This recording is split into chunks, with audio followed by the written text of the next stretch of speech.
মিজান সাহেব বলুন, কেন আপনার সংসার করতে ভালো লাগতেছে না? আমার খুব জানতে ইচ্ছা করতেছে। আমি তোর বাবা, আমিও জানতে চাই কেন তোর সংসার ভালো লাগে না। আমাদের একটু বল বাবা। আমারও জানতে ইচ্ছে করছে, কি দোষ করেছি আমি? কি আমার অপরাধ? তুমি কেন আমার সাথে সংসার করতে চাচ্ছ না? মিজান ভাই, আয় না গরিব মানুষ, হাতে অংশা নেয় ইল্লা বলে সংসার চালাতে পারি না। সংসারের জ্বালায় এই বুধ সাজি মানুষের ডর দেয়, একটা অংশা নিজে। কিন্তু আমার তো ভাই আর কিছু আছে, তারপরেও আর নেই কিল্লা এই সংসার বিভাগী হয়ে গেল। কিল্লায় সংসার ছাড়ি দিয়ে জায়গায় চলে এলেন, কিল্লা আমার সংসার ভালো লাগে না। মিজান ভাই, আমরা এখন লাইভে আছি, সারা বাংলাদেশের মানুষ আপনাকে দেখছে, আপনার কথা শুনছে।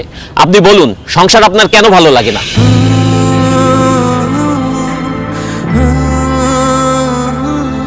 আমি যখন অনেক ছোট স্কুলে পড়ি, তখন আমার মা বাবা, স্কুলের শিক্ষক সবাই আমাকে বলেছেন, সুন্দরভাবে পড়াশোনা করো, পরীক্ষায় ভালো রেজাল্ট করো, তাহলে জীবনে সুখ আসবে।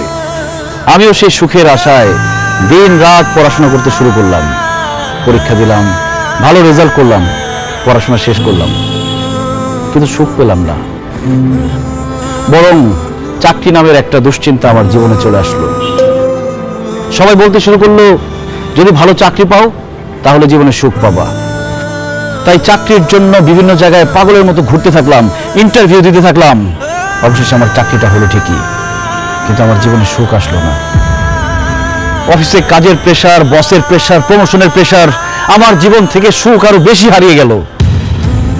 এরপরে ভাবলাম, জীবনে যদি একটা বউ আসে তাহলে হয়তো জীবনে সুখ আসবে। বউ আমার পাশে বসে থাকবে, মিষ্টি মিষ্টি কথা বলবে, রান্না করে খাওয়াবে, আদর করে রাতে ঘুম পাড়িয়ে দিবে। তারপর একটা বিয়ে করলাম, কিন্তু তারপর আমার জীবনের সুখ আসেনি। অফিসের প্রেসারের সাথে আমার জীবনে আরেকটা প্রেসার যোগ হলো, সেটার নাম হচ্ছে বউয়ের প্রেসার। কাজের জন্য অফিসে বেশি সময় দিলে বউকে সময় দিতে পারি না, বউকে বেশি সময় দিলে অফিসে সময় দিতে পারি না, বউকে বেশি সময় দিলে অফিসে বসের ঝাড়ি খেতে হয়, অফিসে বেশি সময় দিলে বউর গোমরা মুখ দেখতে হয়। তারপর আজকে এটা লাগবে, কালকে সেটা লাগবে, পরশু ওইটা লাগবে। যখন যা চায় সেটা এনে দিলে সংসারের শান্তি, না এনে দিলে অশান্তি। বউয়ের সাথে ভালো মতো কথা বললে বাবা মা রেগে যায়, বাবা মাকে বেশি সময় দিলে, ভালো করে কথা বললে বউ অভিমান করে। শ্বশুর শাশুড়ির সেবা করলে বাবা মা রেগে যায়, আবার বাবা মার সেবা করলে শ্বশুর শাশুড়ি রেগে যায়। তবুও শ্বশুর শাশুড়ি, বাবা মা সবার মন জুগিয়ে এই সংসারে আমাকে চলতে হয়েছে। ঈদ আসলে সবাইকে নতুন জামা কাপড় কিনে দিতে হয়েছে, কিন্তু ঈদের মধ্যে আমি কোনো নতুন জামা কাপড় কিনতে পেলাম কিনা সেটা কেউ কখনো জানতে চায়নি। কেউ অসুস্থ হলে তাকে হসপিটালে নিতে হয়, ওষুধ এনে দিতে হয়, কিন্তু সারা দিন শেষে ক্লান্ত হয়ে আমি বাসায় ফিরলে আমার কি খারাপ লাগছে কিনা, আমার কি অসুস্থ লাগছে কিনা কেউ কখনো আমার কাছে জানতেও চায়নি। আর এইসব শুধু আমার সাথে না, বাংলাদেশের হাজার হাজার লাখো পুরুষের সাথে প্রতিনিয়ত হচ্ছে এরকম। এত কিছু করার পরও একজন পুরুষ মানুষ, একজন স্বামী কাউকে খুশি করতে পারে না। সবার শুধু সেই পুরুষ মানুষটার উপরে কমপ্লেইন আর কমপ্লেইন। তাই সংসার থেকে আমার মন উঠে গেছে। আপন মানুষদেরকে আমার পর মনে হচ্ছে, বাড়িটাকে আমার জেলখানা মনে হচ্ছে। আমার মনে হচ্ছে আমার খোলা হাওয়া দরকার, আমার নির্ভেজাল জীবন দরকার, আমার একা থাকা দরকার। তাই আমি বাড়ি ছেড়ে, সবাইকে ছেড়ে এখানে এসে থাকার চিন্তা ভাবনা করেছি।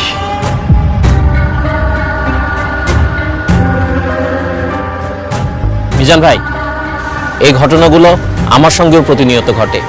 আমারও মনে হয় আমি সবকিছু ছেড়ে ছেড়ে চলে যাই। আপনি তো একদম আমার মনের কথা বলেছেন। মিজান ভাই, আমিও সারাটা জীবন অনেক কষ্ট করছি, কিন্তু কাউরে কখনো সুখী করতে পারি নাই। মাঝে মাঝে মনটা চায় যে সংসার জীবনটা ছাইরা চলে যায়, কিন্তু বাবা মা, বউ বাচ্চা এগুলো মায়া ছাড়তে পারি না। বাবারে, তুই যা বলছিস তা এই দেশের সব পুরুষের সাথেই হয়। পুরুষ কোনোদিন কারো আপন হইতে পারে না। পুরুষ মানুষ শুধু দিয়েই যায়, কারো কাছে সুখ পায় না। তারপরেও পুরুষ সংসার ছেড়ে যেতে পারে না। তার দায়িত্ব হচ্ছে সংসারটাকে আগলে রাখা, সংসারের সব মানুষগুলিকে ভালো রাখা। এই অবস্থাটা হইতে পারে বাবা যদি আমরা পুরুষরা নারীরে নারী না বলতাম, মানুষ বলতাম, মানুষ ভাবতাম।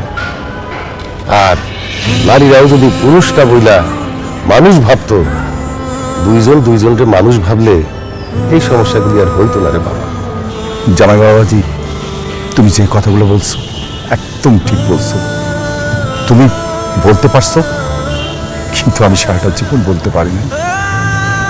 তারপর পুরুষ মানুষ দেখে এভাবেই সংসার করতে হয়, তোমাকে করতে হবে।